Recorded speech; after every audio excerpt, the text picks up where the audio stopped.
It's been what, 4 months? Show money is finally back. We were gonna try to go to a monthly schedule, and we ended up having a 4 month break. But we really will try to go to a monthly schedule. I got a little bit busy. It was probably mostly my fault. Um, I'm Paul Gift, the economist. We're back again with Jason Cruz, our lawyer, and John Nash, the man who knows everyone and everything in mixed martial arts. We've got a few things to talk about today, pretty much catching up on a lot of the business activity that's been going on in MMA. And of course, we have to start with Conor McGregor and Floyd Mayweather, the fight that we all, I think, thought was not going to happen. And maybe our probability of it happening has changed since then. And we're going to start with John. How have your thoughts changed on the fight with recent events, John? Well, first I want to say I wasn't 100% against saying it would never happen. I think I was the most optimistic, but my odds were still very low. The changing wise, a lot has changed in this fight. I think the odds have increased dramatically, partly because of the UFC's involvement. They seem open to the fight now. But ironically, the UFC being open to the fight might be the reason why Conor McGregor might not be as enthusiastic to fight. We'll get into that later, but there's a whole thing about how do you split the money, the revenue, and Conor McGregor obviously is doing this fight solely as a money grab. He's looking for a lot of money. So that's one aspect we're going to have to go and do. But right now I'm thinking that the odds are better than they have ever been that the fight will happen. All three major factors, major players, Mayweather really wants it to happen. Conor pretty much wants it to happen, but on his terms. UFC seems willing to happen as long as they get some input on what the terms are. So seems to be a much better chance. Everything seems to be moving towards the direction of having the fight, but there's still a little bit of nuances and a little bit of debate going on behind the scenes how it'll take place. I think that's my read. Jason, I'm going to ask you on this front do you see it happening that way? Do you think does it seem like it's more likely to happen, or do you think it's just UFC kind of saying they're going along with it just as purely as, for the optics of not looking like they're in someone's way, but they're behind the scenes still going to do whatever they can to block it? I think that it's the latter. I'm perhaps maybe of the three of us, I'm the least up to actually happen. I think that you have a lot of smoke but no fire. I just feel that it's a lot of people talking about it happening. You have McGregor, going to the Dan Rafael, the boxing writer, got a lot of press and ink by going off the other week about it happening. But in the end, I believe that you have two competing factors here. One, Floyd Mayweather is undoubtedly the guy that will say he's the A side. He got 60-40 or something, the advantageous cut of the Pacquiao fight. He will he's going to be boxing. If there's going to be an event, it's going to be him and McGregor boxing. You have so he will demand the most money, and then you against the fact that McGregor will be seeking as much a big split of this event if it's ever going to happen. And then you also have the UFC who will want their share of the purse as well, whatever that may be. So you've got a lot of competing stakeholders in this. And I see the fact that people are saying it's going to happen as a way to use scapegoats if it doesn't happen. That's how I see it. Paul, what do you think? I thought that it was almost a joke in the beginning. And then as it seemed to get more serious, the big issue was the cut. Like you said, Mayweather's always going to want 60%, at least 40% for the UFC and McGregor to come to a deal with. But what makes me a little bit more optimistic as time goes by is essentially a few things. But McGregor, the thing I'll give him credit for is he does seem willing to just put himself out there and try things. And claiming that he wanted to go to welterweight, but he seems like the type of guy who wants to take on new challenges. And he was very humble when he got defeated, and he went back and he worked hard, and he redeemed himself in the rematch. But he seems like that type of guy. I don't think he'll be as harmed as other people do if he loses, or if and when he loses. And the thing that I think of is if Floyd Mayweather came into MMA and fought McGregor and just got worked, got demolished. Would people still want to see him 3 months later or 6 months later fight Manny Pacquiao again? I know a lot of people say no, but that thing would probably do huge numbers. I don't think it would damage him that much. And then there was the issue of the earnouts, and we had the MMA Junkie article on the earnouts, where a lot of people thought that there was this deadline to earn, what is it, 175 million by June 30th of this year, or to get that payout if they can get their EBITDA up to what, 275 million. John's article yesterday, was it yesterday, John? Yeah. Yesterday did a great job of clearing that up. If you go to Bloody Elbow and look at John's article yesterday, he basically says, he shares the information that the earnouts are, what is it? Additional incentive, 175 million paid contingent upon achieving 275 million of LTM EBITDA. What that is that's trailing 12 months, but no earlier than June 30th of 2017. So that if at any point there's a trailing 12-month EBITDA of 275 million starting at June 30th or beyond, they get that payout.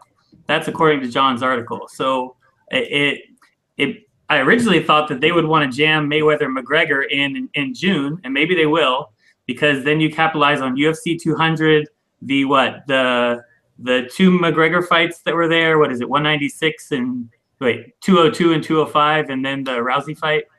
If you can jam it all in before we hit July. Yeah, there'd be 5 big events then that they'd have. Right.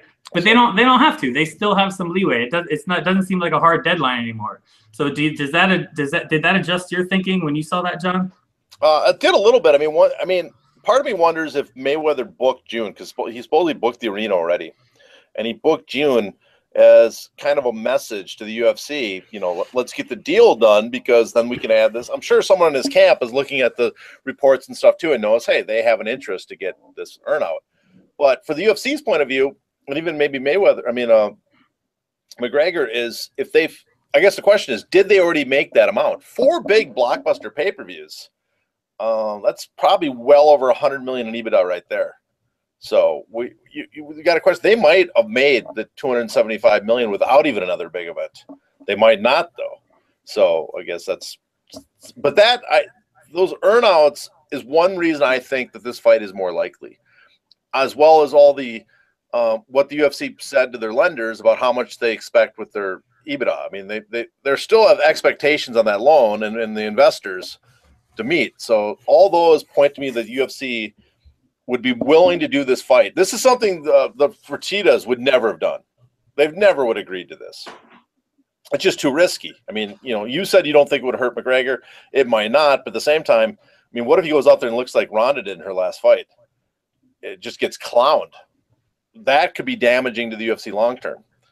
But short term, if you're looking to make a quick hit, this fight's going to be monstrous. And I got some stuff I got working on, but I'll tell you that I know people have done analysis of the fight, and people in the pay-per-view industry ahead of time, that there were people out. This fight has been in works for a while, partly with people that weren't in either camp, so there's no contract breaches. There were people that were working on it before, and who came with analysis that would offer like McGregor like 50 million to Floyd's $110 million payday guarantee, and that they would sell, their estimates were they would sell conservatively like 3 million pay-per-views. So people expect this to be a blockbuster event.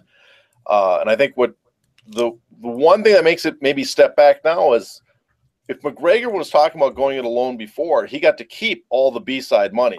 So there was plenty of money to make it worthwhile to get embarrassed. The question now that might make McGregor now want to do it is, if he has to split that B-side money with the UFC, not only is it no longer worth getting killed, the UFC also has an incentive to make sure he doesn't make so much that he doesn't want to fight in MMA anymore. That's a good point. And so my guess, and this is a guess, this I have no information, my guess is if the UFC lets it go, the UFC is not going to let him get paid a huge amount of money, but they'll renegotiate his MMA contract to get him more pay on that, to guarantee that he comes back to MMA. That's my guess. Just call me stupid, Jason. Tell me why I'm wrong. No, that actually makes sense. I mean, from the financial perspective, it does make sense. I think you just have. I think the huge question is, how much does WME IMG want out of the cut of a fight that may or may not happen. I think from I mean, and that's probably the bigger issue is between McGregor and the UFC. You know, you got that. You also got the issue of, is he going to be signing a waiver to the UFC as far as like if something were to happen, if he actually were to get hurt, where he could not fight in MMA again, or you know, that kind of thing. You know, is he, you know, what contract at that point? I'm sure for McGregor's side, he wants some assurances that, you know, that he'll come back to the UFC, or maybe he doesn't. Maybe, you know, he actually shocks the world, knocks out Mayweather. I mean, trilogy on your, or at least a rematch, a huge rematch on your hands, and McGregor will be wanting more and more money. So from that perspective, that would make financial sense. But then again, I mean, obviously the hurdle of making it happen is just, you know, you look at the history and see that Mayweather Pacquiao took years and years to go. I mean, I don't, you know, and it all came together because they were at the same freaking basketball game. You know, I don't think McGregor's a basketball fan, so that might not be happening. Anyway, I think the initial hurdle is getting everybody agreeing to the fight, and so that's going to be the biggest thing. And it's just a money pie split. I like the way you tried to help him out with the promotion there, Jason. If McGregor wins, he might win. He's not going to win. Don't sell people false hopes so they buy the pay-per-view thinking that actually might happen. Only on pay-per-view. Yeah, no, he's not going to win. I mean, yeah. Okay. The Simpsons technique of a heart attack on the way to the ring. That's his best hope. Yeah, you got to give someone a punch, maybe a puncher's chance, an injury chance. I know they have shoes on, but a John Jones toe chance, or I don't know. Yeah. Something? I don't know. I just can't buy the best defensive boxer of our generation who's just eating up, you know, I mean, who's just eating up guys like Manny Pacquiao and stuff, and that somehow a non-boxer's going to come in there and you know, even with the puncher's chance. So that's, but another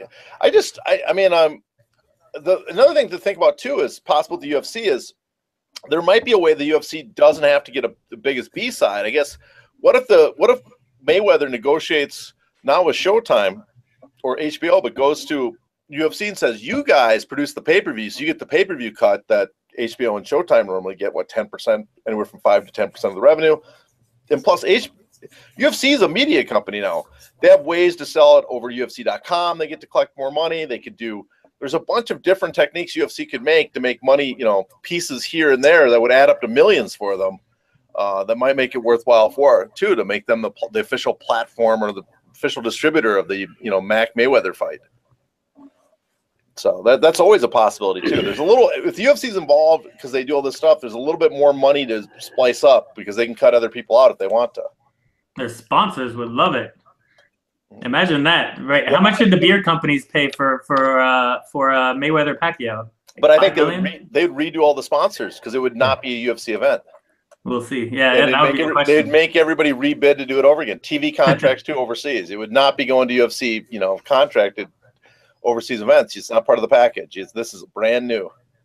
Yeah. So pay again. So that's another way to do it too. UFC Boxing LLC. But it is interesting too. It brings up the thing when you think about this is you got Mayweather McGregor being talked about, which seems absolutely absurd. But it doesn't seem that absurd in the way the UFC has been running, basically leading up to the sale and since the sale. There's been a lot of changes in the direction William Morris has been taking the UFC.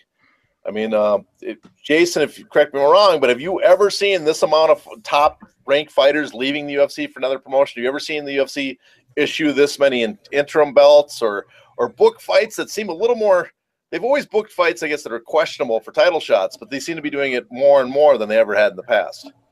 I mean, GSP Bisping. I mean, obviously something that if you're a guy like Damian Maia, I mean, you have to be throwing up your hands and saying, "What is this a sport or is this entertainment?" Obviously, the letting go of some of the fighters does make a little bit of sense from the perspective of who they are.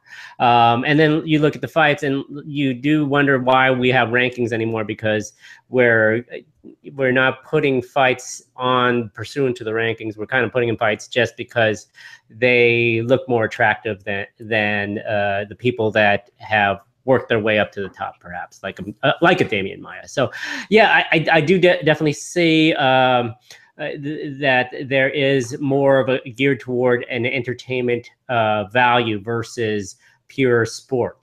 So, how about you? How about yourself, Paul? Yeah, I would think of Jacare on this because I wanted him to get a title shot forever. It makes you wonder: are sort of new people calling the shots?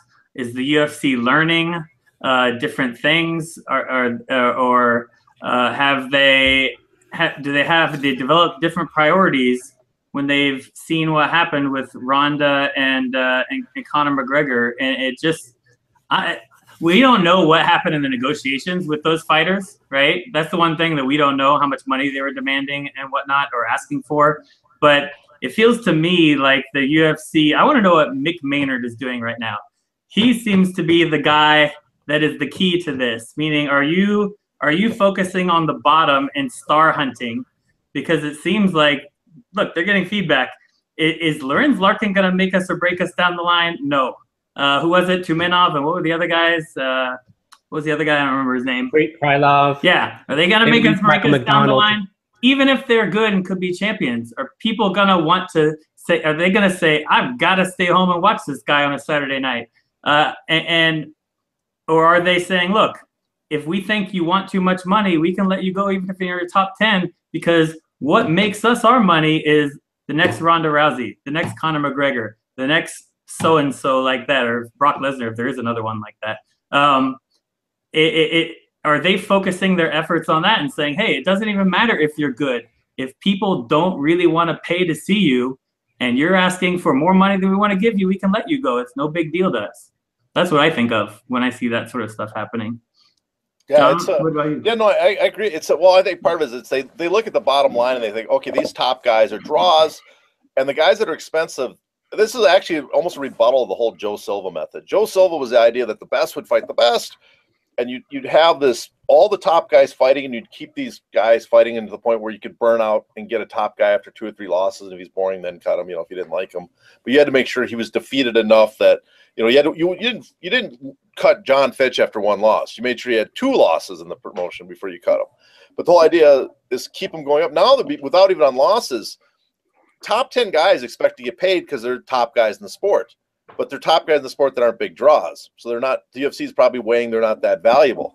In a weird way, our buddy Rob Macy must be loving this, because this is almost like he could take this and say, hey, looking for when he's, when him and his guys are out lobbying for the Ali Act, when the next time, John Fitch and Randy Couture show up in DC, it's like, oh, look at this. Guys that are even good don't get title shots. It doesn't matter. They have no control over their careers. And they're going to point this stuff. To me, I was kind of floored that William Morris is doing some of the stuff, the title stuff, because it's like you're just giving them you're giving them campaign material to spread to congressmen. What's wrong with the sport? So that I'm floored about. And the other thing too is that I think it does show, for the UFC's point of view, as long as if you're not a top guy in the sport, if you're not holding a belt or something, and if you have a loss and you're ranked down, people don't really care. It's all about getting the title. Yeah. And I think that's what they're weighing. They're like, well, no one's going to care that we cut this guy because he doesn't have a UFC title. What they're going to care about is the next guy that wins the title. It doesn't matter if he's not as good as the guy we cut. They only care that this guy holds the UFC title. Right. And that's what they're looking at. That's they're making a purely economic choice on, how to, not purely, there's still some sporting element with the UFC, but just not what they had before. But even for someone like Ryan Bader, I would just think that they'd say, hey, if this guy happened to win our title, we'd have to pay him a lot more. We'd probably have to pay him a lot more. And nobody's going to to buy the Ryan Bader title shot. We're not getting an increase in pay-per-view buys thanks to Ryan Bader. We want, which again, the guys that are pushed for the Ali Act got to be loving that. It's like, listen, they're denying guys a chance to be the champion based on how charismatic they are. Right. That's the weird thing about that. But it's Yeah, it's just it's a strange direction. William Morris is not strange. Actually, I'm not surprised. You almost thought they'd have to go this way as soon as they spent that kind of money on the promotion, and we're looking to, you know, you're going to cut costs. But it's weird is that on that lenders deck that they sent out, they mentioned no cost savings from fighters. There was nothing in there about saving costs from fighters. So it makes me wonder: are they not making big enough cuts in the other categories, or they're not seeing big enough returns that they wanted to on the normal avenues, that they decided that, hey, maybe we need to also save money on fighters instead of all the other places we're going to cut costs. We're also going to save money on cutting costs on fighters because they're not sending videos out to fighters anymore. How much does that cost them? I can't imagine that's killing them. But I think that, you know, it's just another example of trimming off the fat is to say, just, you know, we could get rid of some of these guys that aren't productive or making any sense, and then we could do other things for other fighters that we see in our future, like maybe a Cody Garbrandt or someone, you know, I mean, what just came to mind is like they made the women's featherweight division for Cyborg, you know, things of that nature that would, you know, make lucrative sense for them. Yeah, and I wouldn't put it past them to have thought that way in July, and then they get in there and they're running it for what, 8 months, 9 months, and all of a sudden, you know, they think differently. I wouldn't put that past them at all. And the reason I mentioned Mick Maynard was I've heard that Sean Shelby is handling sort of the incumbent fighters. I was asking if Sean Shelby took the higher weight fighters and Maynard has the lower weights, or how it's going. I've heard that Sean Shelby's handling the incumbent fighters and Maynard is sort of handling the newcomers. That's why I sort of made that comment about Mick Maynard, that is he out scouting and trying to find the next huge superstar kind of thing, really focusing on that as opposed to saying, do we really need to keep Lawrence Larkin, even though I love Lawrence Larkin. But yeah, so what do you guys think about the new titles? What, I mean, I'm sure we all had strong opinions on what was it, Bisping Henderson, whether they be good or bad. But man, people went crazy at Bisping GSP. What were you thinking, and how do you think it ties into the WME strategy? Jason, let's start with you. You know, it makes respect. It's good because you got a guy it's good for Bisping and GSP because, one, you got a guy in Bisping who, if he showed up on time, would be a great seller of the fight, whereas GSP is more the fighter, the fighter, in-ring fighter, and not the guy on the mic.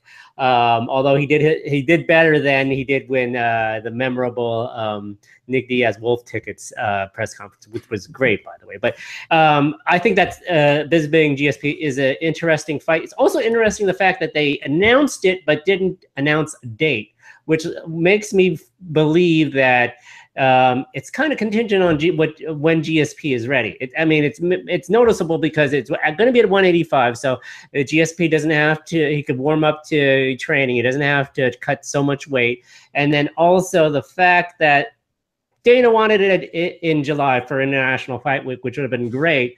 But you hear in an interview that GSP wants it sometime in the fall just because he's not ready. And therein lies the reason why the awkwardness that a fight was announced but no date was set. So. Wasn't also part of it that USADA made a change to their policy on when you can come back, how long you have to be out? No, there's no more Lesnar waivers. Yeah, that's. I mean, wasn't it they say some of the? Wasn't there mention that they're going to change it to 6 months or something for fighters that left and they're coming back to the UFC, that retired and then come back? I thought for GSP it would still be 4. Yeah, but I just wondered from the optics of that, and considering we'll talk about later, hopefully, the lawsuit, that they might have, there might be a little bit behind the scenes. Can we put the fight on that soon? Should we wait to put the fight on until after, make sure we stick to the 6 months? Yeah, I think that's true as well. Especially since GSP had been a guy lobbying for.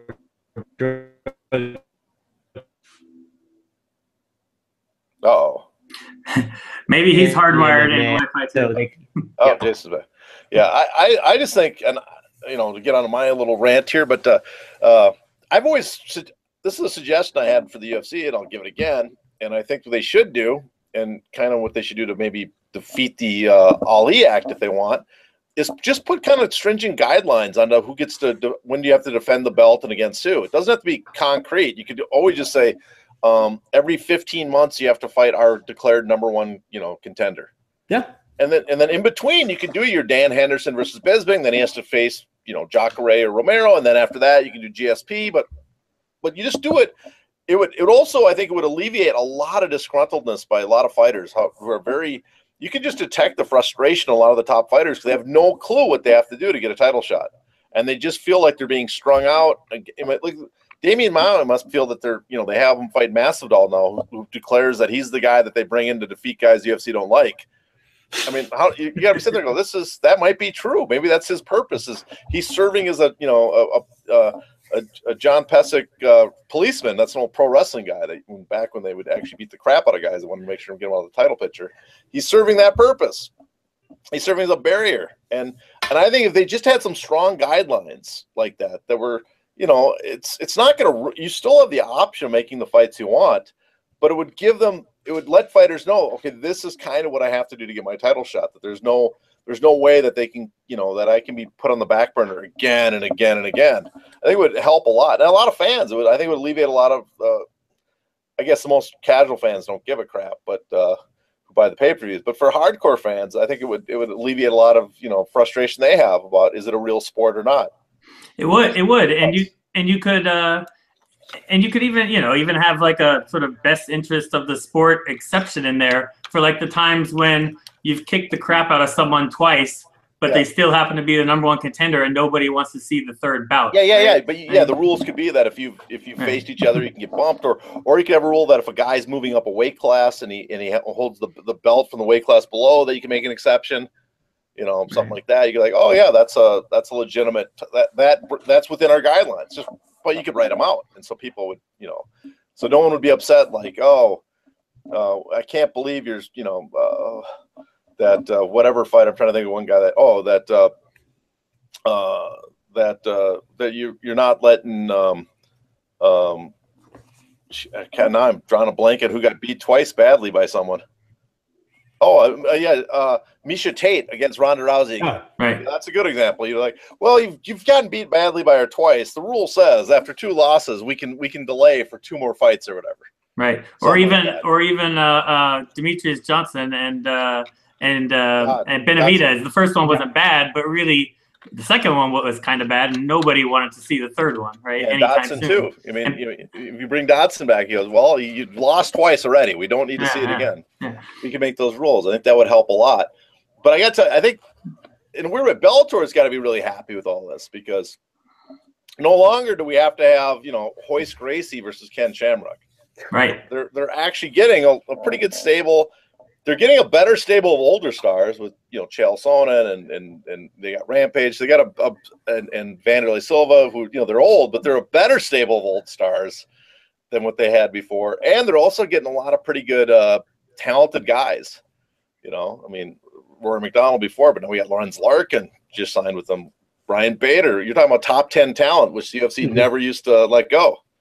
So, I mean, and now they announced they're going to do a pay-per-view. So, Paul, looking at what Bellator is doing, I mean, do you like the direction they're going? Do you see hope for them, or do you think this is just, just a slight bump that they're going to from this, and then after a while it'll go back to the natural balance of, freak fights? I don't know. I'm always skeptical of one league going against another league with the network effects of it and all, but Bellator absolutely has to be loving this. Even without the pay-per-views, just you're getting yourself some legit name fighters that on free TV, I think a decent amount of people would want to see. And I don't know. Tell me if this went through your head. It went through my head. I'm not sure what I think of it, but I did think of the fact that when the UFC is letting all these guys go, is there the possibility? You guys, I'm sure, saw my article, my interview with the former commissioner of the FTC, and the way that he was sort of talking about how they analyzed the UFC, or you could infer how they analyzed the UFC. Is there even the possibility that they're thinking, hey, once this antitrust lawsuit is over, in a few years, when it's all said and done, if we don't like the way Bellator is heading, maybe we could just make them a killer offer and buy up those fighters again?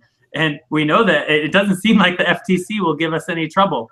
That went through my head. I'm not sure what I think about it, but I don't think it's something to completely dismiss. I don't know.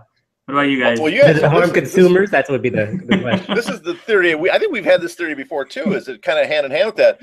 Is for UFC's point of view, the old provisions they would use in their contract to keep fighters from leaving, they haven't been using them at all. I've heard of no fighter being frozen out. I've heard of no fighter having his contract extended with the tolling provision. I've heard of they haven't used the matching clause at all since Gilbert Melendez before the lawsuit was filed. Right. It's very possible they're just like, well, just to be safe, let's not use any of the stuff in the lawsuit. You know, we're going to lose fighters, but if we win the lawsuit, who cares? We can start using it again because, you know, we won. and if we lose, we've limited the damages that we could possibly be put on us. Right, and it really would probably, and it shouldn't have a serious effect on the lawsuit, but it is like the optics of it, possibly something like that. You know, it's something to consider. But so, what, Jason? What are your thoughts on Bellator and what they're doing? Aren't we going to get Matt Hughes, one more time? I thought Matt Hughes was coming back. Was it wrong there? And you should only come back with fans should choose the fighter they want to see kick the crap out of Matt Hughes. There should be a poll one night. Let every Bellator watcher vote in and just pick the dude that they want to see kick the crap out of Matt Hughes.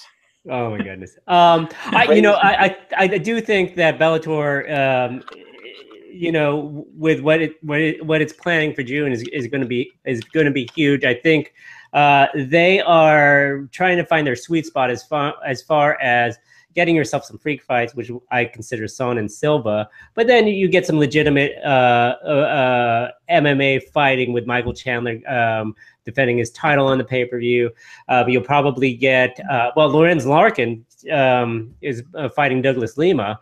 And then you'll have Britt Bader, and then you'll have known names. I think that the good thing about Bellator signing these guys is that you'll definitely have, for the casual viewer, a name that'll pop up. I mean, every now and then you'll get a Bellator telecast on Spike on Friday night, and you'll turn to it, and I'm like, who are these guys? You know.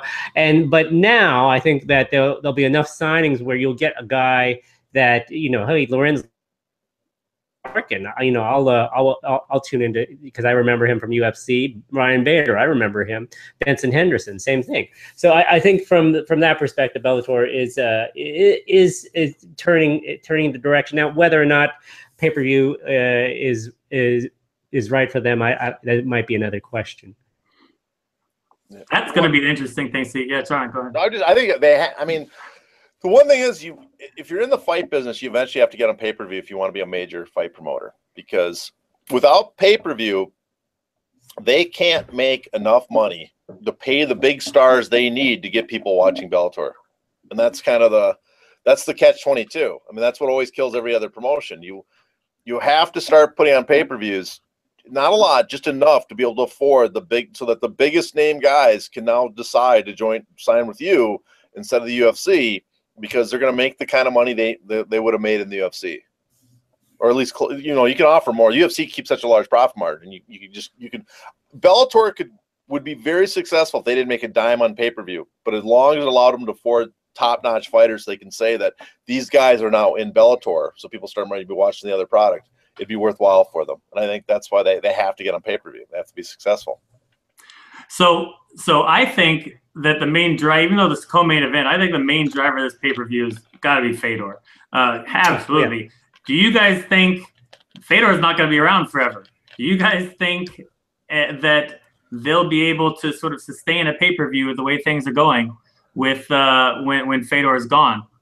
What do you think, John? Not with the current. No, they're going to need to either build someone internally that's a big name, or entice someone to leave the UFC.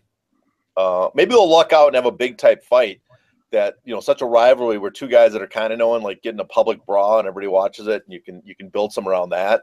But my guess is when Fedor leaves, and they'll have to entice someone to leave the UFC that they can build a pay-per-view around. And the odds too is that fighter that leaves the UFC, they'll probably have to have another fighter available because it's more the fight than that fighter that's going to sell the next pay-per-view. That's why if they sign Joe Duffy, If I was Bellator, I'd side Joe Duffy just on the outside chance that somehow Conor McGregor fights out his contract. Now you have you go, hey, Conor, we have a fight we could put on with you in Ireland that people in Ireland would pay a lot of money to see. You know, one of the interesting things in the Bellator aspect of the UFC lawsuit, right? How Bellator is fighting their subpoenas, is the UFC. When you looked at their wording, they really seem to think.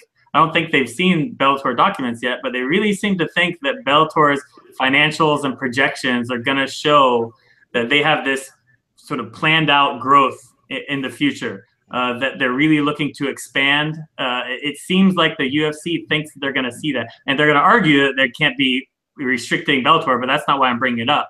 It really seems like the UFC thinks that they're going to see Bellator documents showing this sort of rapid growth or planned growth, which I've seem seen to support Bellator, what you're saying. I've seen Bellator documents from the Bjorn Rebney era when he first started that had just really high growth projections. Yeah, but that's when you're starting. You always have failed miserably at getting them. They didn't do any. They didn't meet any of those goals. But I thought they were looking to make a lot of money. They should have been rolling in it by now. Everybody, when you're starting, has huge growth projections. Yeah. I mean, I'm sure that Bellator would have those now, but it would seem to support this idea that they want to get into pay-per-view and grow it if the UFC is right, and what it seems like they're arguing.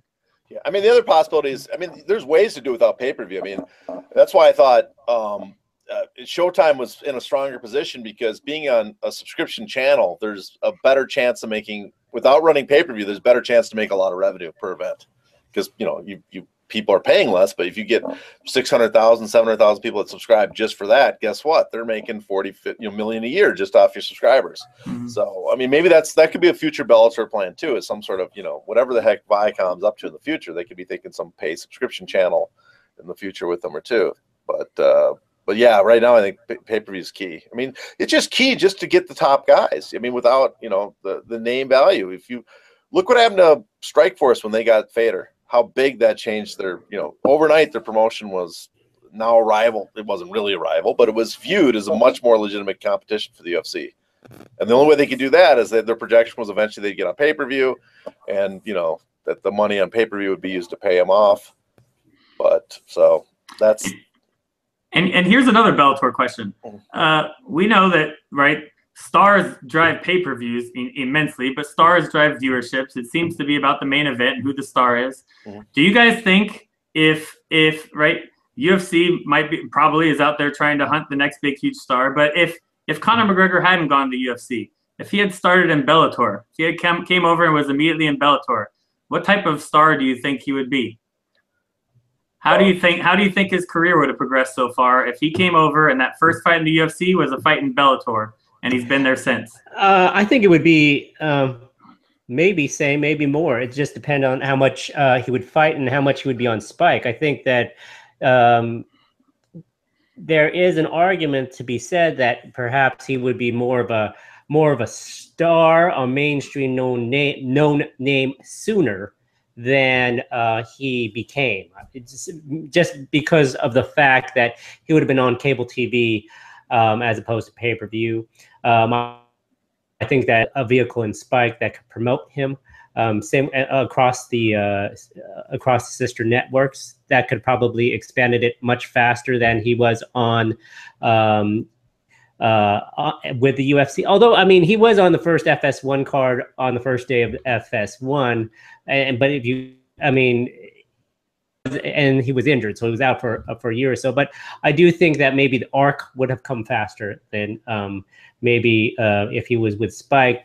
But if you compare, you know, how much would he be richer?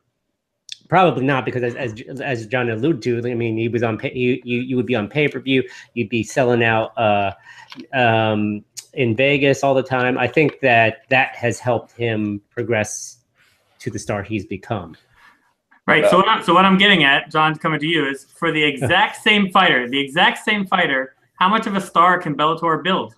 Well, I have the exact opposite of what Jason just said. Okay. If you're talking, like you actually have two different fighters. Actually, if you look at Ronda Rousey and Conor McGregor. If Conor McGregor had signed with Bellator, he would never have gotten the acclaim and prestige he got with UFC, because when he rose to the top, it was the big deal was Conor was fighting for the UFC title. That made a big story out of it. The belts in the UFC just have that much more prestige for a whole bunch of reasons. The UFC put all this money into branding. They have a history. They absorbed the Pride belt. They absorbed the Strikeforce belt. It's basically made them the actual, is viewed by most people, the real championship of MMA. So him rising and winning the UFC belt was the catalyst that made him a monster star. And since then, he's just done more and more, you know, more boisterous, keeps winning. He keeps showing everybody up. He would have been a star, I think, in Bellator, but nothing like he was in the UFC. They just can't, they could not produce him like that. Now Ronda Rousey's the opposite when Strikeforce was around. I think if Strikeforce, if their women have never been merged with the UFC, she would still be a very big star. Probably not as big because the UFC does have some branding on it, but she would have been, they could have marketed her still as the toughest, biggest fighter in women's MMA. And CBS could have got behind her. Showtime definitely had big plans for her. She would have been marketed as a major star. They could have been building up to a fight with Cyborg, which they never did, but they, you know, there was big fights you could possibly do with her and get her even still a lot of mainstream. I mean, look at the attention Cyborg Carano got, right? You could still get tons of attention for someone like Ronda Rousey outside the UFC, and her, unlike Conor, she maybe could have made more money without the UFC, because you know you're better able to negotiate when you're not dealing with the UFC, because the UFC has so much leverage that, you know, they're famous for your deals. Just not, you know, she could have got like a boxing deal where she maybe sold half as many pay-per-views with Showtime, but still collected a lot more money. So that's the two opposites. Now that's where I think Bellator's in trouble, is they have no way to position their guys as something that's unique or better than UFC fighters right now. And what they need to do, I think, is sign someone that's a top-ranked fighter in the UFC, someone that people know is a top-ranked fighter, and then have someone that they built up just beat the heck out of them. And at that point, then maybe they can start marketing. They have, you know, they can start being the Showtime to UFC's HBO. But that's a long ways off. That's me. That's my theory. So do you think it's just a roster situation, or there's no storyline built around a certain particular fighter? It's not just the story. I mean, you can do storylines for, but what caps, I think, Bellator fighters is kind of the roster, is that there's no way for people to gauge them against UFC fighters. UFC fighters have the aura of being in the UFC, of being the champion of the UFC, of all this past history. Without some way to measure a Bellator fighter against them, you're not going to get that prestige. What helped Strikeforce is that if you're a hardcore MMA fan, you remember the Pride era and other promotions. And so you realize, you would sit there and go, well, Strikeforce has got top heavyweights because they got Fader, who beat up all the guys that were before him. You know, you could follow the lineal heavyweight champion to Fader. And same with their lightweights. Their lightweights were the inheritors of the Japanese MMA lightweight championship. So you could say, okay, these guys are up there with, you know, that's why people rank Gilbert Melendez so high in Shinya Aoki. They were beating the guys that were beating everybody else in the few years before. There's nothing like that anymore. Bellator is basically starting from scratch. They're getting piecemeal that are available from UFC, but there's no track history or pathway back to the past that they can attach themselves to declare their guys the best. I mean, I think of it always from a boxing point of view, because boxing guys become stars, but it's usually when they win the title or go against, and people don't even care what title, but one of the titles, but they see him be one of the title holders that they've heard of. And at that point, this guy is someone really to pay attention to. Exactly. So, it makes me think of like the USFL or CFL. If it's the hard part, that the problem that competing leagues have is, if you're a really good player in the USFL, did people give you a ton of credit? Or if you're Doug Flutie in the CFL, yeah, you're a good player, but people didn't really think he wasn't a star in the NFL, but he came over it and you said, okay, this guy's legit now that he is holding his own in the NFL, yeah, right? I mean, yeah, Steve Young, one of the greatest QBs of all time, you know. Yeah. Or Herschel Walker, you're doing great in the USFL. Who, you know, ABA was that way too. The ABA guys could easily play with the NBA guys, but they were, you know, second-tier promotion at the time, or second-tier basketball league at the time. Well, some of us don't remember the ABA, John. Oh, so don't make fun of my age.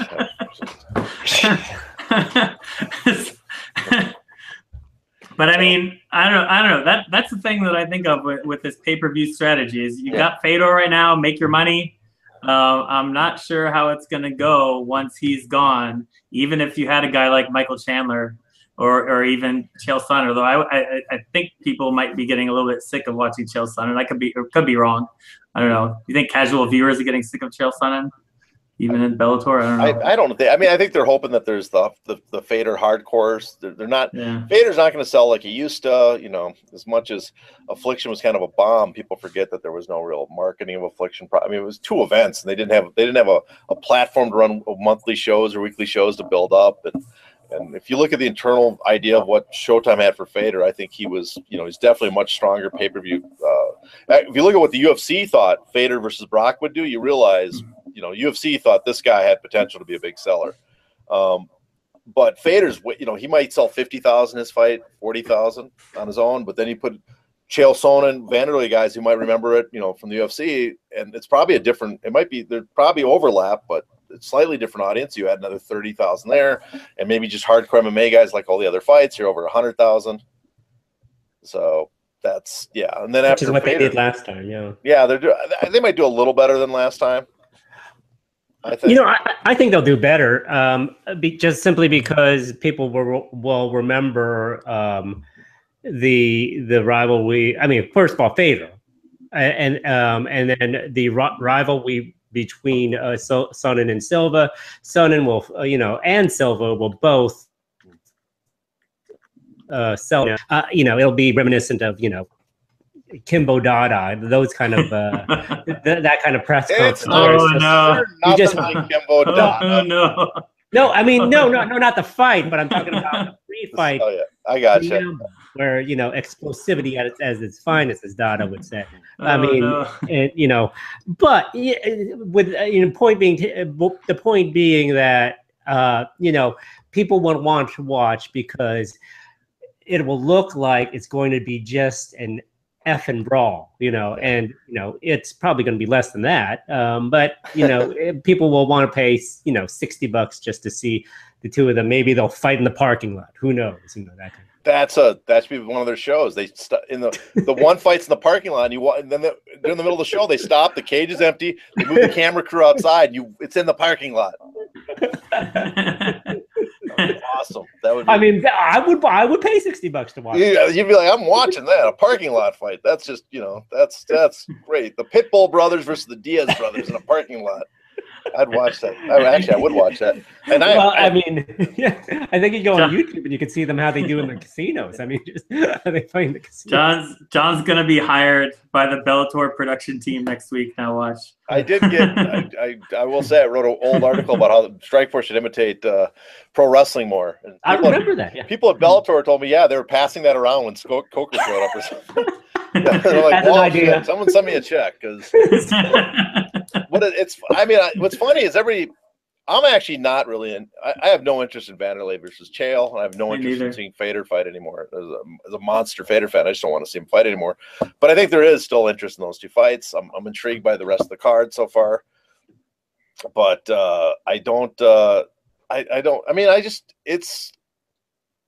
it's going to be interesting to see it's interesting that Coker's vision seems to be kind of coming out, in the sense that it's turning into more of a Strikeforce with he's getting better fighters, but he still has a ways to go. If you look at the number of top 10 fighters Strikeforce had compared to Bellator, I mean Bellator still at if you look at Fight Matrix of the 7 men's weight classes Bellator has, I think they have 13% of the top 10 ranked fighters, and Strikeforce had 25% of the top 10. So it's still a ways to go, and it gets even more. The discretion is even bigger when you look at top 5 fighters or top 2 or 3. They had guys that could compete in the top 5. They could start.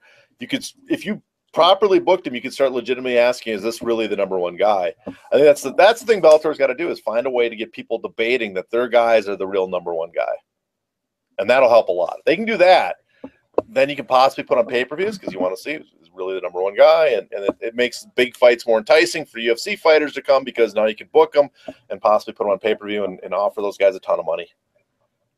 But, exactly. That is a verbal description of the network effect from our own John Nash, guys, ladies and gentlemen. Yes, I learned that from Paul. It only took him 3 hours to explain it to me. People want to see him. Fighters want to go there. Boom, done. Yeah, we can make it happen. But I guess next question is, do you see a response with what Bellator is doing? If, let's say Bellator is successful at the pay-per-view, let's say, do you see UFC having any sort of response to that? Do you see them changing their business model again, going a different direction, doubling down? What do you guys think is going to happen with UFC then? Go ahead, Jason. You know, I would just think that business as usual. I mean, I do think though they'll just go with what they've been kind of adopting here, which is trying to see if every couple months they could put together a big pay-per-view card, regardless of what the ratings state. So I mean, that's kind of what I would see. I mean, the thing is, with the June 24th pay-per-view, you could definitely see the UFC trying to ramp up advertising for its International Fight Week show. So which will be interesting as well. What do you think, Paul? Yeah, I would think a somewhat similar to what John said, that it seems like they're focused on stars now, or trying to find those big, huge stars that are going to make them a ton of money. I mean, just read John's article about Conor's numbers, or anybody else's article about Conor McGregor's numbers, and you'll see that when they get to the point where you start having that debate that this guy over here or this girl over here in Bellator is the best in the world, and it's someone that people really want to see. It's not like, oh, I think Ryan Bader's the best in the world or something like that. Sorry, I'm picking on Ryan Bader, but you know what I mean. He doesn't have the most exciting style. If you start seeing that pop up a lot, then it seemed that that's the point where the UFC might need to take it seriously and, I don't know, buy them. Just kidding. But I mean, if it's just good fighters going over there and you're not having that debate, even if they are getting a few eyeballs, it doesn't seem to be an enormous strategic issue for the UFC. I'm sure it's always something that they're monitoring. What about you, John? Yeah, I'm wondering if the UFC, if the Bellator pay-per-view is a success. I wonder if we'll see. In the past, pay-per-view used to be like the line that you can't cross to compete with them. Right. In Affliction, they counter program, they did all this stuff. They wanted to prevent the whole story of the Strikeforce purchase was, a lot of people say the reason is because they were going to go on pay-per-view. That was the instigator of the purchase. I don't know if that's true. I mean, the UFC claims they bought Strikeforce for the roster, but a lot of people claim it was for the purchase of the pay-per-view, was to prevent them. They knew they were going to go to pay-per-view. So pay-per-view has always been like the Rubicon when you cross. That's the major issue you're confronting. You're basically going head-to-head with the UFC at that point. And I just wonder if we'll wait and see if it's a successful pay-per-view. I wonder if the UFC starts going back to the more confrontational in the past, or maybe William Morris might just think that's not necessary. We have a new business model, and the business model is, we can make so much money off pay-per-view ourselves with stars that let someone else be successful, and then we'll just outbid you and steal your star. I mean, that used to be what the UFC used to do all the time. Mm-hmm. You could rise in the ranks and be big, but you just couldn't really capitalize it unless you're in the UFC, and so they can hold that out still. I mean, right. I mean, realistically, what would be considered a success for Bellator pay-per-view? Like 150? I mean, I think if they hit 200,000, that's 200. Yeah, if they hit 200,000, man, it's with $200,000 in pay-per-view and $1 million gate, forgetting all the other stuff, you can start paying several fighters multi-million-dollar contracts at a time. And for me, it's always looking at it from the point of view of, for me, pay-per-view and MMA is only about signing top guys and use that to draw ratings and other stuff, because you're only going to start making serious money in pay-per-view if you get 300,000-400,000, then you can start making a profit. Well, so I'll add to that. I think I have a little bit different opinion that maybe this one isn't the one to judge, because again, Fedor's on it and driving a lot of what's going on. Yeah. If they have one where if there's a Michael Chandler headline pay-per-view that does well, that might signal, you know, alert, danger. Yeah. Or you let Rory McDonald go and Rory McDonald starts doing well or something like that. If it's someone who is young, sort of in their prime, especially home developed and in Bellator, that would be the real danger sign for the UFC, in my opinion, as opposed to someone like Fedor who already had his sort of legacy built up and has a bunch of viewers built in and isn't going to be here very long. I was thinking that too the other day. Is can Bellator take what they have? They have a very good welterweight division right now. Exactly. They put together like a welterweight Grand Prix and build up to the final to be a pay-per-view. I mean, are they at that level yet or not? Would people watch the final, whoever gets through a Grand Prix, their 8 best welterweights? Or maybe they go out and sign one more guy. You know, they find someone, they go, you know, I guess maybe they get one more guy from the UFC and one maybe Ben Askren or someone. So you're looking like, wow, that's a solid group of welterweights, all ranked. Could you put that on, build it up over a year, and have the final one be a pay-per-view? If they can do that, that would be huge, because now it's like, wow, crap, they can do stuff to make pay-per-views besides signing old guys that everybody for nostalgia is going to watch. Well, aren't you kind of talking about describing their old Bellator tournaments? Well, kind of. I'm thinking more along the line of the heavyweight Grand Prix, but yeah, it's the Bellator tournaments. But the Bellator tournaments were never their top guys. Those were always the guys that were going to compete for the title. Right. This, you're basically saying, here's this, the winner of this is our top welterweight. And, you know, at that point, and the winner of it, if you have enough ranked guys, the winner of it, you could maybe start arguing, well, this guy arguably is the #1 welterweight in the world. Look, he went through, you know, a murderer's row of top 10 welterweights to get where he is.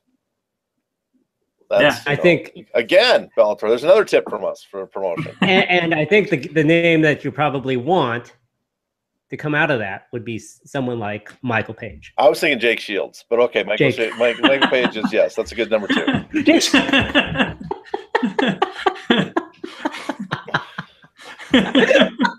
What? You guys think I'm not serious? No, I'm just kidding. He was the one who couldn't wait for Fitch Shields, right? Yeah, I did. I was like, oh, Fitch Shields. It was 4 years too late, 5 years too late. But Shields is almost the prime example of a guy that in the past that built himself up so big that he's the #2, but he didn't have the charisma to be a pay-per-view star outside the UFC.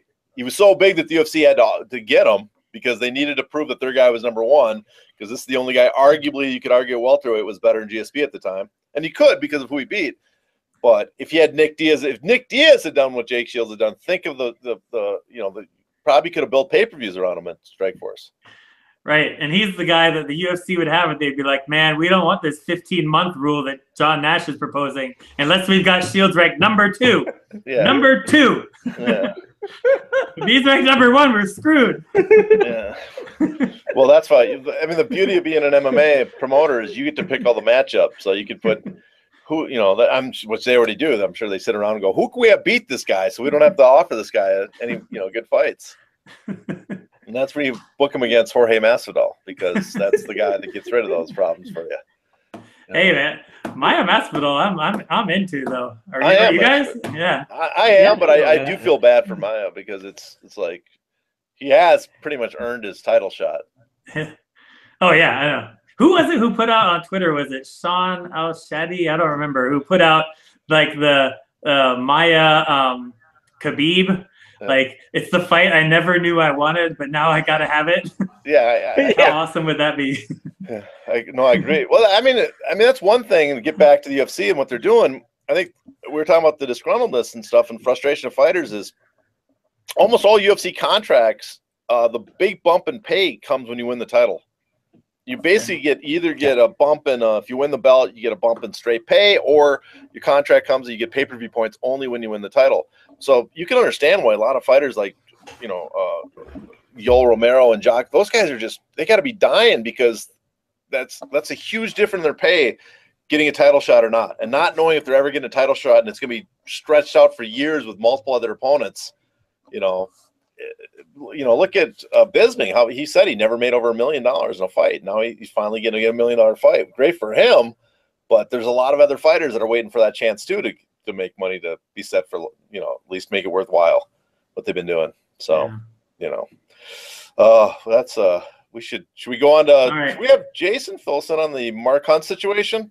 Yes. Well, yeah, I can go ahead and do that in some breaking news, I guess.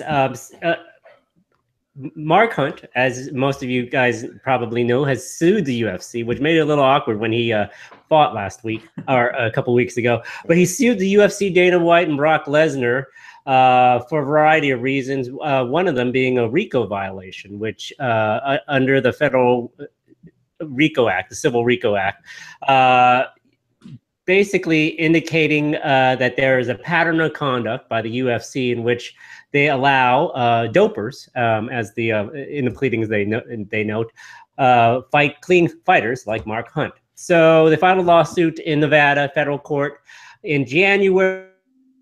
They served Lesnar. I mean, I'm sorry. They served the UFC and Dana White. They haven't been able to find Brock Lesnar since he is now a Canadian citizen. Very interesting for a bunch of lawyers, but they couldn't serve him personally because he is a Canadian citizen and he was not accepting service at his palatial estate in Saskatchewan.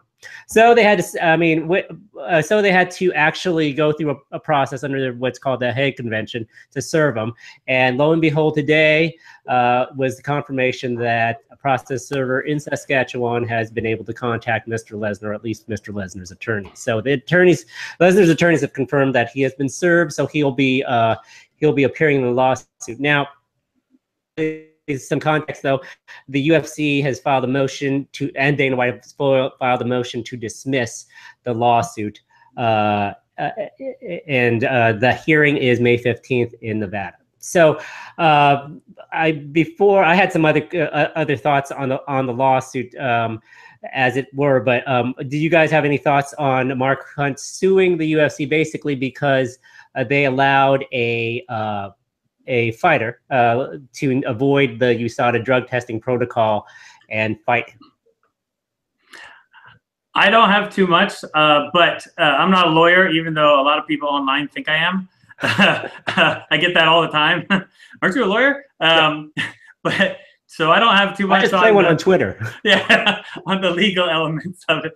Like, you could talk about antitrust without being a lawyer and then just say stuff about other legal cases. But this feels like, to me, just like like he's playing poker or something. Like he's doing a little gamble.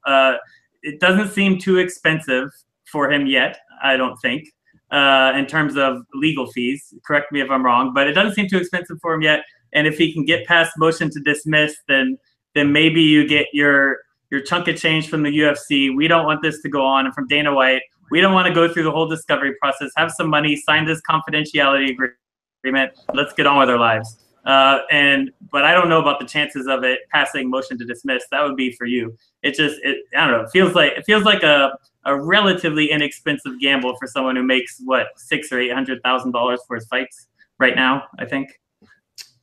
Yeah. I think. I mean, to me, I'm not a lawyer either. I'm not, even though a lot of people too think I'm a lawyer, which makes them extra stupid. But but just talking to people, it seems like it seems like a very weak case. But it also reminds me of Vanderlei Silva's case with the UFC when he was sued by them.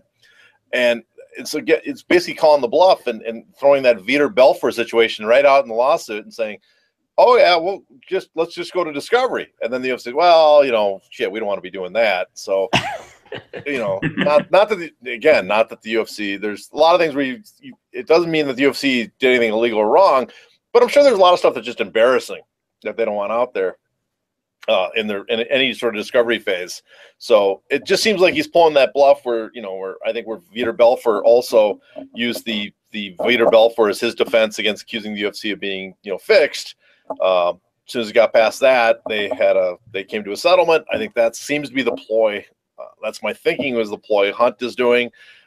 Jason wants to tell us if we're right or wrong or how stupid my theory is, but that's my theory. No, it's a pretty good theory, and so it's funny because the last time civil RICO violations are few and far between, to be honest with you, and I just remember them from law school. But basically,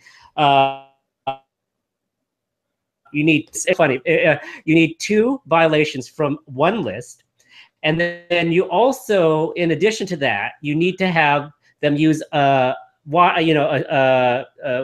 service, so telephone, fax machine, email, and so like lawsuit they talk about the email from Vitor from the wrongful email from the paralegal to UFC media about Vitor Belfort's testosterone issues. And then you also need the pattern of conduct over time. So there's the, so in a nutshell, I mean, there's also, I mean, more details to it, but in a nutshell, those are the things. You need two things done over wire and over a period of time. So there's the pattern of conduct, allegedly. I mean, UFC is saying, well, this is kind of BS because, you know, Hunt wasn't even privy to whatever Belfort did. He, you know, the fact that he faced Frank Mir, Bigfoot Silva, Brock Lesnar. Just mere coincidence that they all tested positive for PEDs. You know, who are we to say? So he had, you know, there's a breach contract claim. There's my favorite, which I've used actually in my practice, the breach of good faith and fair dealing in contract, which basically says, you know, when you do enter in a contract, you can't be trying to dupe anybody, which is funny. But he also is, the other interesting thing is also claiming personal injuries, which you usually don't do in a contract claim, because, you know, Brock Lesnar beat him. There's also loss of opportunity claim, which is interesting because I didn't know this. Mark Hunt owns a brand called Juggernaut. He actually might have. Do you remember? Have you ever seen him wear it? But he's claiming loss of opportunity because of the fact that since he lost, the Juggernaut brand, you know, value has diminished because when you lose, it's bad for business. So interesting lawsuit. In the end, the other interesting thing is that it's actually a California attorney that's representing him in Nevada District Court, which is interesting. But in the end, you look at all of this thrown together, and it's very hard to see a win at the end, aside from the fact that maybe they survived the motion to dismiss. I think Paul is correct in saying that, you know, a lot of these claims might survive a motion to dismiss because there is some sort of claim there, but when it all comes together, you know, they don't want to go through a whole trial and expend that much money. It sounded really salacious and interesting at the very beginning, but once you get to the nuts and bolts of the lawsuit, they may be looking towards settlement. Yeah, and I'll add in there really quick. He filed his Hunt filed his opposition or reply to the opposition opposition to the motion to dismiss a day or two ago, and there was a lot of stuff about, hey, this was well pleaded, you know, stuff that I didn't really follow. But one thing he had in there was something about also lost opportunities for title fights, and he said something to the effect, if I recall correctly, that the title fights are worth $800,000 to $1 million when you're the challenger. I know this because I had a signed deal. Something like I had a signed deal saying as such. I think if I recall correctly, something like that. So the one thing, and this will be brought out by UFC, it was very vague as to the contract detail of it, because he was saying that in his contract, which was filed in the lawsuit but under seal, so we can't see it, in his contract, his title fights would have been escalated from $850,000 to $1 million per title fight. The question being is, are you talking about when he becomes champion, or are you talking about when he participates in a title fight? You know, what does that clause actually state? Because according to the UFC 200 pace, or even was it UFC 200? He was paid $750,000, and then this last 207? This past March, a couple weeks ago, he was paid $800,000. Something to that level. Yeah. But anyway, I'm not sure what he was actually talking about. And what I'm also interested in is that they haven't brought this up, that he's probably in the top 10% of paid fighters on the UFC roster right now, right? I mean, there's not too many people that make over $500,000, even the champions. Right. Yeah. No, absolutely. He makes good money. John, were you going to say something? Oh, no, I'm just saying that he's definitely. I think I when I pulled fighters, what they make, that definitely puts them in the top. God, I'd probably 5% making 800,000 or more a fight. That's amazing for not being a title holder. Yeah, that's that he got such a. I mean, that's almost unheard of for a non-title holder. I guess heavyweights are that valuable. And never held a title, right? I mean, I don't recall him holding one in the UFC or Strikeforce. He won a K1 tournament, didn't he? Title. I don't really. Yeah, those don't really count. Tournaments. I don't know what's gonna. Wasn't it? But yeah. Yeah, and should I give a quick update on the UFC lawsuit, or should we call it a day? You don't do a quick one, and then we'll call it a day. Yeah. All right. So just for a quick one, we are the close of fact discovery. We're in discovery right now, and the UFC antitrust lawsuit from the 6 fighters against the UFC. The close of fact discovery is scheduled for April 30th. And what we've had happen recently is the UFC and the fighters have subpoenaed documents from Bellator, and Bellator does not want to give them up, specifically focusing on fighter contracts, the negotiations about those contracts, and revenue and expense financials, P&L, stuff like that. Bellator is willing to give up sort of high-level financial documents, how they've done in a year, I think maybe in a quarter, but the fighters and UFC wanted event-level financials, and they wanted to see what every fighter was getting and how the company was doing at an event-by-event level or basis. And so Bellator was fighting those. It started in California. The judge kicked it over to Nevada, and now that it's in Nevada, the fighters want a 60-day delay in all future deadlines. They want fact discovery pushed back 60 days. So that's where we're at. Right now, it should end on April 30th. The next thing would be expert discovery over the next few months. And then as we get into the fall, it would be about class certification. Remember, if this class doesn't get certified, the case is probably over. And then as we get into early 2018, it becomes about summary judgment, where the UFC could possibly win the case outright. I highly doubt the fighters would win the case outright, or the case could be narrowed down. And then as we get into the summer, we get towards trial. What just happened? Oh, sorry. Early 2018. My dog made a weird noise. Early 2018, summary judgment. As we get into the summer, that's summer, late summer. That's where trial happens. But did you want to add your thoughts on what the California court did, Jason? I don't like the California court did. If you were to read, it would infuriate you if you were a lawyer, just because they essentially punted the case to Nevada, stating that hey, they know they've dealt with the discovery motions, they dealt with all the information, they've dealt with the protective order. Which is, I mean, if you consider this, if you were just a company, and then all of a sudden you get served a subpoena and say you had to turn over all of your documents, all your business documents, and you comply, and then they say, no, that's not enough, we need all of it. And so you're left kind of saying, well, no, screw you, we're going to court.